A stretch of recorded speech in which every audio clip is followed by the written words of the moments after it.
स्वागत है बच्चों आप सभी का आज की इस वीडियो में। और आज की इस वीडियो में हम डिस्कस करेंगे क्लास 12th का आपका जो हिंदी का सब्जेक्ट है, इसकी सेकंड वाली आपकी जो किताब है, कौन सी सर?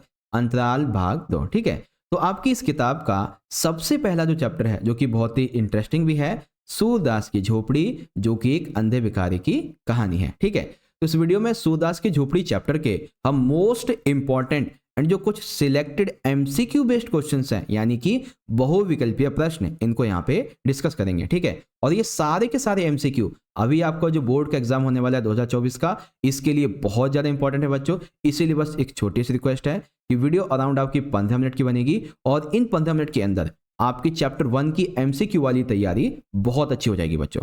ठीक है, तो आ जाइए शुरुआत करते हैं। बट वीडियो में आगे बढ़ने से पहले अगर आपका कोई भी क्वेरी, क्वेश्चन, कोई डाउट होता है तो आप हमसे कमेंट में तो पूछ ही सकते हैं। साथ ही ये हमारी इंस्टाग्राम की आईडी है, फॉलो कर लेना, यहाँ पे आप हमसे पूछ सकते हैं। ठीक है, इंपॉर्टेंट नोट्स, पीडीएफ और अपडेट के लिए आप हमारे टेलीग्राम ग्रुप को जरूर से ज्वाइन कीजिएगा। ठीक है, सर्च कर लेना टेलीग्राम पे जेएसके 12th क्लास। और यदि आप चैनल पे पहली बार विजिट कर रहे हो तो उसको सब्सक्राइब कर लो, और कर रखा है तो मेक श्योर बच्चों जो ये बेल नोटिफिकेशन होता है इसे आपने ऑल पे सेट कर रखा हो। ठीक है, और ऑन हो, क्योंकि तभी आपके पास में हमारी सारी वीडियो की नोटिफिकेशन आएगी बच्चों। ठीक है, तो चलिए शुरुआत करते हैं। देखो, इससे पहले हम वीडियो में आगे बढ़ें, आप सभी के लिए एक टास्क है। टास्क ये है कि इस वीडियो में, इस सेशन में टोटल हम जो है वो 17 एमसीक्यूज को डिस्कस करेंगे। कहोगे सर बस 17?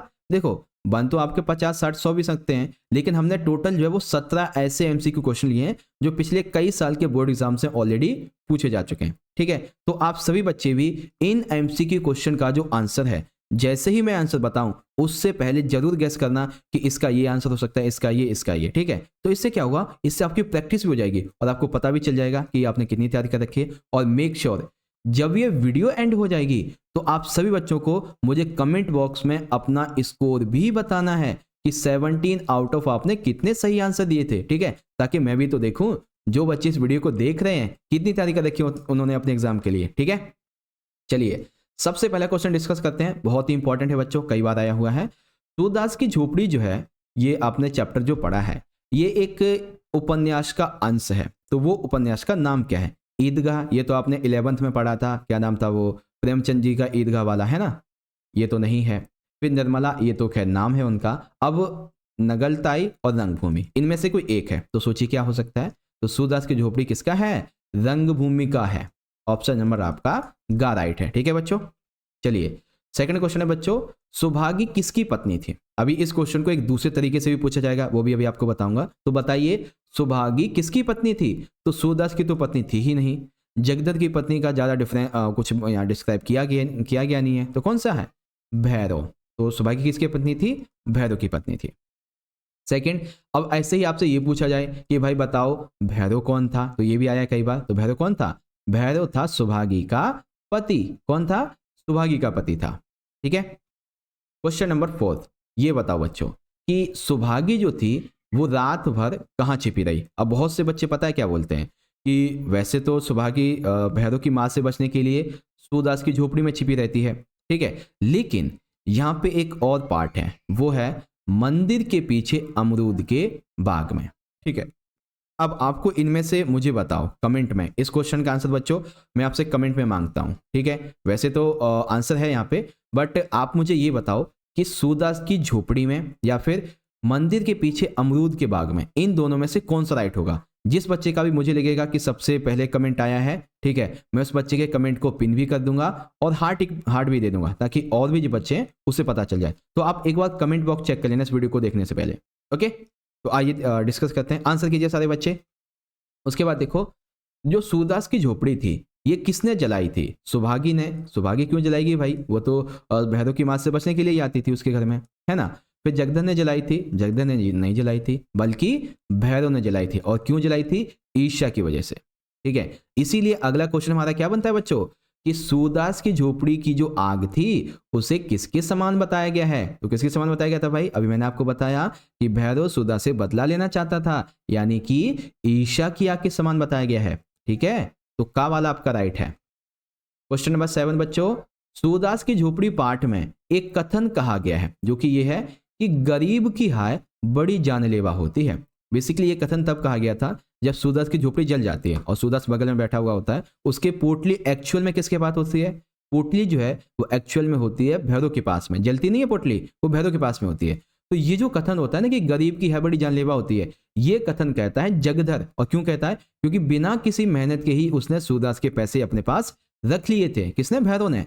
तब कहता है जगधर कि गरीब की है ना बड़ी जानलेवा होती है ना, ये चीज़ थी। तो अगर आपसे ये पूछा जाए कि जो पोटली थी वो बेसिकली किसने रखी थी, तो भैरव ने रखी थी। कितने पैसे थे? तो कुछ तकरीबन 500 के आस, 500 से कुछ ज़्यादा थे। ठीक है बच्चों, तो ये आपको समझ में आ गया। अब उसके बाद में जगधर जो कि एक व्यापारी था छोटा मोटा, तो वो क्या बेचता था? जगधर जो था वो सब्जियां बेचता था, नमकीन वाली भुजिया बेचता था, घी से बनी मिठाइयाँ बेसिकली बेचता था, या फिर तेल से बनी मिठाइयाँ। तो जगधर जो कि इसमें गरीब बताया गया है ज़्यादा, ठीक है, मतलब सूदा से तो ठीक ही ठाक स्थिति है, लेकिन घी से बनी मिठाइयाँ इतनी भी उसकी हैसियत नहीं थी। ठीक है, तो वो बेचता क्या था? वो बेचता था तेल से बनी हुई मिठाइयाँ। तो आपका घा वाला राइट है। ओके, उसके बाद क्वेश्चन नंबर 9, भैरव ने सूरदास की झोपड़ी में आग क्यों लगाई? तो अभी आपको मैंने बताया क्यों लगाई थी, क्योंकि जब सौभागी जो थी वो भैरव की माँ से बचने के लिए सूरदास की झोपड़ी में चली जाया करती थी कई बार। तो क्या होता था, भैरव की जग हसाई हो जाते थे। तो इसीलिए भैरव जो था उसके अंदर ईर्ष्या आ गई। ठीक है, तो उसने क्या किया, उसने इसका सूरदास से बदला लेना चाहा। तो इसीलिए सूरदास से बदला लेने के लिए किया था। ठीक है, क्वेश्चन नंबर 10, अब यह है कि जगधर की छाती पर सांप क्यों लौट रहे थे? तो जगधर की छाती पर भाई सांप क्यों लौट रहे थे? क्योंकि भैरव ने पोटली के सभी पैसे अपने पास रख लिए थे और सूरदास इस भ्रम में ही था कि उसकी पोटली के पैसे जल गए हैं, पोटली ही जल गई है, जबकि वो एक्चुअली किसके पास थी? भैरव के पास में थी। इसी वजह से जगधर की छाती पर सांप लौट रहे थे। ठीक है बच्चों, क्वेश्चन नंबर 11, अब देखो कथन तो आपके चैप्टर में बहुत सारे हैं, लेकिन एक दो इंपॉर्टेंट थे वो मैंने यहाँ पे आपको बताए। अब एक और कथन है कि चूल्हा ठंडा किया होता तो दुश्मनों का कलेजा कैसे ठंडा होता। यानी कि यहाँ पे ये जो कथन है वो कौन कहता है कि अगर हमने चूल्हा ठंडा किया होता तो दुश्मनों का कलेजा कैसे ठंडा होता। ठीक है, तो ये कथन बेसिकली किसने कहा है? फटाफट से सारे बच्चे बताएंगे क्या हो सकता है इसका आंसर। भैरव ने कहा है, जगधर ने कहा है, नायक राम ने कहा, या फिर सौभागी ने कहा है। तो इसका राइट आंसर क्या है बच्चों? राइट आंसर है नायक राम। किसने कहा था ये कथन? नायक राम ने कहा था। ठीक है बच्चों, चलिए अब इसके अगले क्वेश्चन की बात करते हैं, काफी इंपॉर्टेंट है बच्चों। सूरदास की जब झोपड़ी जल जाती है तो वो झोपड़ी के बगल में बैठा हुआ होता है। तो सूरदास की झोपड़ी जल जाने के बाद में वो बहुत ही दुखी होता है, बहुत ही बेसिकली हतोत्साहित होता है। ठीक है, क्योंकि उसके पैसे जल गए, उसकी झोपड़ी जल गई।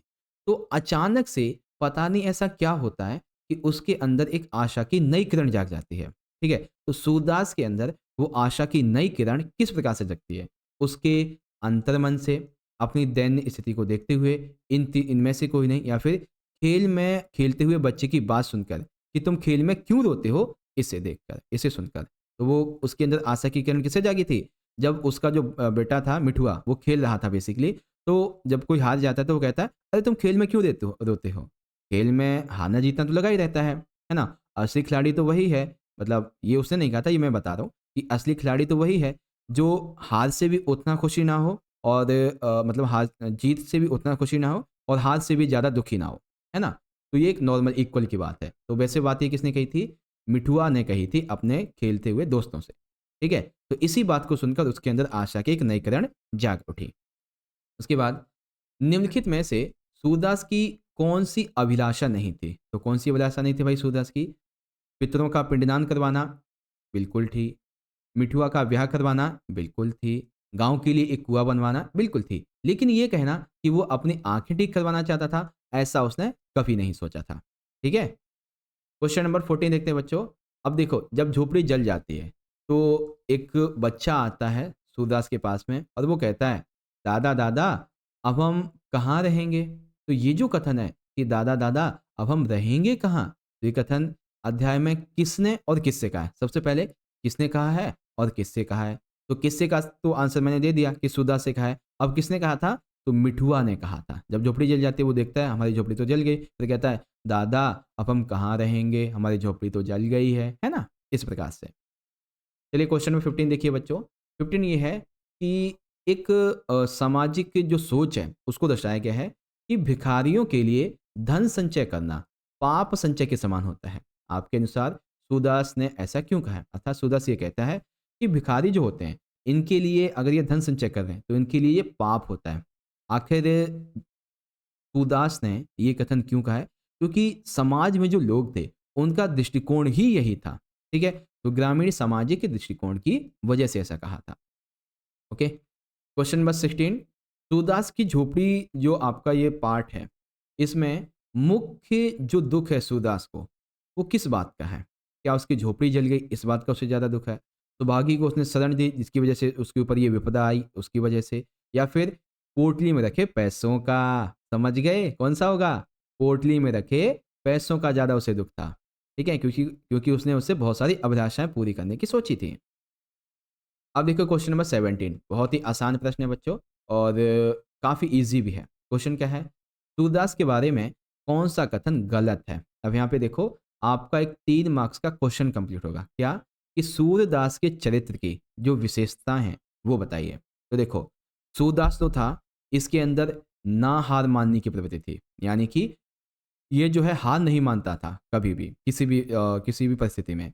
भैरव के ईर्ष्यालु स्वभाव से ये पूरी तरीके से परिचित था, लेकिन इसको जानते हुए भी कि अगर मैंने सुभागी को शरण दी, तो डेफ़िनिटली मेरे ऊपर उसका कहर ज़रूर बरसेगा। लेकिन फिर भी उसने शरण दी सुभागी को। साथ ही सूरदास एक कर्मशील, परोपकारी, एक मेहनती व्यक्ति था। लेकिन ये कहना कि भाई सूरदास जो था वो प्रतिशोध लेना चाहता था, ऐसा तो कुछ भी नहीं बताया गया था, है ना? तो क्या हो जाएगा? ग वाला ऑप्शन यहाँ पे राइट हो जाएगा। तो इस प्रकार से बच्चों, आपका चैप्टर नंबर जो 1 था, सूरदास की झोपड़ी, इसके एमसीक्यू हमने डिस्कस कर लिए। अराउंड कितने मिनट हुए अभी तक हमें? Total 12 minute. ठीक है बच्चों, अब आप सभी को कमेंट बॉक्स में मुझे बताना है कि 17 आउट ऑफ आपने कितने मार्क्स के सही आंसर दिए। ठीक है, कितने क्वेश्चन के सही आंसर दिए। और अभी तक आपने इस वीडियो को बच्चों लाइक नहीं किया है तो लाइक कर दीजिए, क्योंकि आपका एक लाइक हमें बहुत मोटिवेशन देता है बच्चों ऐसी वीडियोस को बनाने के लिए। साथ ही इसे शेयर भी कीजिए। अभी आपका जो चैप्टर वो है, क्या नाम है, बिस्कोहर की माटी हो गया, ठीक है, और अपना मालवा खाओ झाड़ू सभ्यता वाला चैप्टर हो गया। इन सभी को अभी हम बहुत जल्दी ही कवर करेंगे, तो सारे बच्चे ज्वाइन रहिए, बहुत जल्दी वीडियोस आ जाएंगी। ठीक है, वीडियो कैसी लगी कमेंट में जरूर बताइएगा। बाकी मिलते हैं अगली वीडियो में। बहुत बहुत धन्यवाद। जय हिंद, जय भारत, वंदे मातरम।